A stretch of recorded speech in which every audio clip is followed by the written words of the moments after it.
Our reporter Karinda Jagmohan has been on this story, monitoring developments through the day.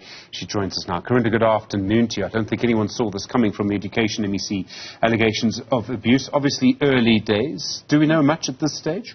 At this stage, we know what the MEC is telling us is that there are pictures and videos of the learners being mistreated, being assaulted, being beaten.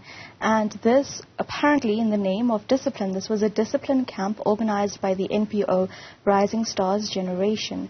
And what we've just heard is that this trip was not sanctioned by any department officials, meaning the school took at least 90 learners out of school premises to this venue in Centurion without any permission from any district officials.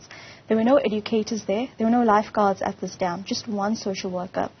Stephen, the Daveyton Skills School is a school for special needs children. They need to have some extra protection. And what happened on Monday is the 16-year-old boy, Spamandla Peterson, jumped into the river, and he was rescued by his friend, 17-year-old Sibusiso Siyaya, and both drowned there.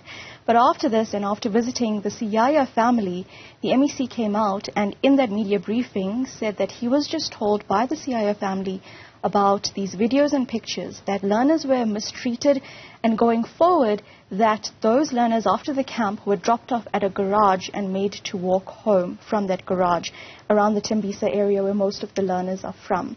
So these allegations are coming from the family. But on our way back here, I got in touch with the Rising Stars founder, Prince Motlu, and it was a very brief phone call. He first declined to comment on what had happened, and then I said to him, well, there are these allegations of abuse, and he said he completely denied it and said he was too shocked to speak, ultimately abruptly ending the call. We will try to get more information from him, but ultimately this shows a much larger issue of how schools need to have more measures in place to protect children when they're taken out of the school premises.